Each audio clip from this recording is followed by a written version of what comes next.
જો મને 150 વર્ષ હરિકૃષ્ણ મહારાજનો પાટોત્સવ થયો ને 1974 કે ઈસવીસન, મારી દીક્ષાનો યુવક 150 વર્ષનો પાટોત્સવ. સંજાયા ગામ છે આજુબાજુ, ત્યાં જ ત્યારે ઘટના બની. એ ઘણાને ભૂલાઈ ગઈ છે ને કદાચ કોઈને યાદ નહીં હોય, પણ મારો તો દીક્ષા દિવસ હતો એ મને યાદ છે. એટલું બધું માણસ હતું, અકડે ઠાઠ મેદની હતી, હૈયું દળાય એટલું. 150 વર્ષ હરિકૃષ્ણ મહારાજ પાટોત્સવ. સંજાયામાં ગામ સંજાયા, એમાં એક વૃદ્ધ માજી હતા. એને આ ઉત્સવ વખતે 2 આંખે મોતિયા પાક્યા. એવા પરમ ભક્ત. એના છોકરાઓને કહે મને વડતાલ હરિકૃષ્ણ મહારાજને દર્શને લઈ જાઓ, દર્શન. પણ માં તમને દેખાતું નથી, સાવ ધબોય નમહા છે, ત્યાં લઈ જઈને આ મેદનીમાં શું કરવું? અરે મારા દુર્ભાગ્ય, મને અટાણે જ મોતિયા પાક્યા. મોતિયા એટલે કેટરેક્સ.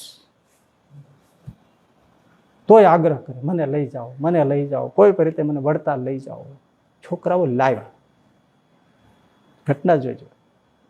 હરિકૃષ્ણ મહારાજને આગળ માજીને લઈને બેઠા રાખ્યા, લ્યો માં આ હરિકૃષ્ણ મહારાજ. પણ માને કાંઈ દેખાય નહીં, 2 આંખે કેટરેક્સ મોતિયા. એટલે રડી પડ્યા અને માથું 2 હાથમાં છુપાવી ધ્રુસકે ધ્રુસકે રડી પડ્યા. મારા દુર્ભાગ્ય, મને દર્શન થતા નથી. એ વખતે શું થયું?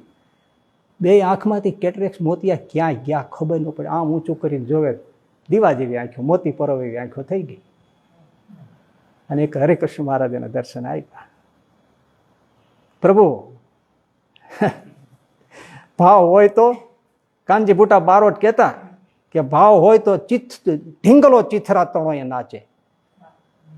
એ બારોટ એની રીતે કહેતા, ભાવ હોય તો ઢીંગલો ચીથરા તણોએ નાચે.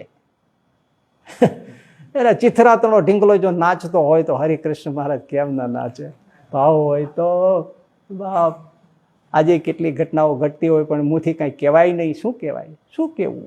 શું વર્ણન કરવું એનું?